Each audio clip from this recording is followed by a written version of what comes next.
Pressure check பண்ண போனீங்களே, check பண்ணிட்டீங்களா? பண்ணல. ஏன்? கல்யாணம் ஆயிருச்சான்னு கேட்டாரு. கல்யாணம் ஆயிருச்சுன்னு சொன்னேன். அப்ப கண்டிப்பா பிரஷர் இருக்குன்னு சொல்லிட்டாரு. அதை எப்படி குறைக்கிறதா? உங்க அம்மா வீட்டுக்கு போயிட்டுனா தானா குறைஞ்சிருமா? வாயில புண்ணா, வாந்தி வருதா, ஊமையா, மௌன விரதமா? ஏன் அது வந்து மௌன விரதம். இன்னைக்கு பூரா பேச மாட்டேன். என் கை உன் மேல படாம நான் உன்னை அடிப்பேன்டா. அப்படிலாம் அடிக்க மாட்டேடா. அப்படி அடிக்கலாம் நான் உனக்கு 10 ரூபாய் தந்துடுறேன். சரி வா. நீ சொன்ன மாதிரியே கை பட்டுச்சுடா. இந்தா 10 ரூபாய். எங்க அம்மா பேசிட்டேன். அடுத்தது என்னங்க பண்றது? அடுத்து உருட்டுடி. நான் உன் கூட 100 வருஷம் வாழணும். ஐயோ, சப்பாத்திக்கு மாவு உருட்ட சொன்னேன்டி. டாக்டர், எனக்கு ஒரு கண்ணு தெரிய மாட்டேங்குது. அவர் சொன்னார், உனக்கு உண்மையிலேயே 2 கண்ணு தெரிய மாட்டேங்குது. ஏங்க, நான் வந்து வாட்ச்மேன். என்ன கேட்டாலும் உங்க வீட்டுல வாங்கி குடுத்துருவாங்கல்ல? ஆமா, எப்படி கரெக்டா சொல்ற?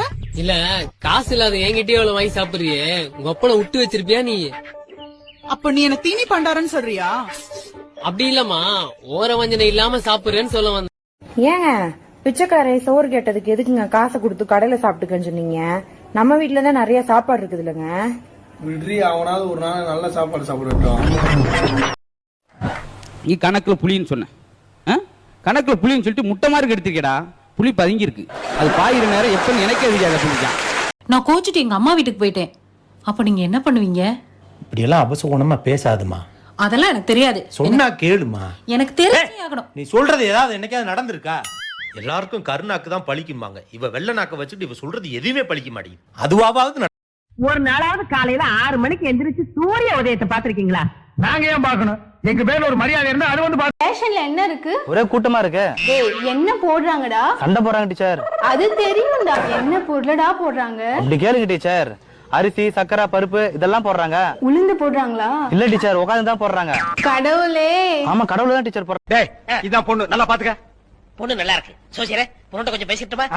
அதெல்லாம் வேணாம்பா. ஒரு வாரம் பேசிக்கிறேன். ராஜா இல்ல, நான் பேசி ஆகணும். தொலை. என்ன உனக்கு பிடிச்சிருக்கா? என்ன படிச்சிருக்கேன்னு கேட்டா அண்ணனுக்கு உடம்பு சரியில்லையாமா. பணம் கேட்டு போன் பண்ணிருக்காரு. பணம் என்ன இங்க மரத்துலயா காக்கிது? கசாயத்தை காய்ச்சி குடிக்க சொல்லுங்க, எல்லாம் சரியா போயிரும். மச்சான், கசாயம் காய்ச்சி குடிச்சிருவீங்களா? எல்லாம் சரியாயிருமா? ஏங்க மச்சானா? யார்கிட்டங்க பேசிட்டு இருக்கீங்க? உங்க அண்ணன்டதான். எங்க அண்ணனா? அப்ப போன் பண்ணது உங்க அண்ணன் இல்லையா? ஏன், உனக்கு வந்தா ரத்தம், எனக்கு வந்தா தக்காளி சட்னி. ப்ரோ, உங்க ஃப்ரெண்ட்ஷிப் பத்தி சொல்லுங்க ப்ரோ. நான் இவனோட ஃப்ரெண்ட்ஷிப் வச்சுக்கிட்டது எனக்கு நானே வச்சுக்கிட்ட சூன்யம். ஒரு கரண்டி மாவுல தான் இட்லி ஊத்துறோம், ஒரு கரண்டி மாவுல தான் தோசை ஊத்துறோம். இட்லி இருக்குல்ல, இட்லி அதெல்லாம் ஆண்கள் மாதிரி குறுகிய வட்டத்துல உள்ளது. தோசை இருக்குல்ல, தோசை அது பெண்கள் மாதிரி பரந்த மனப்பான்மை உள்ளவர்கள், பெண்கள் நடுவர்கள். மணி 3 ஆகுது, இன்னும் 1 மணி நேரம் தான் இருக்கு அப்படின்னா என்னடா 4 இருக்குதா? இப்ப ஏதாவது உங்களுக்கு 300 பேர் என்ன பொண்ணு பார்க்க வந்தாங்க. அது 300 பேர் பொண்ணு பார்க்க வந்துட மாட்டாங்க, இது பொண்ணான்னு பார்க்க வந்திருப்பாங்க.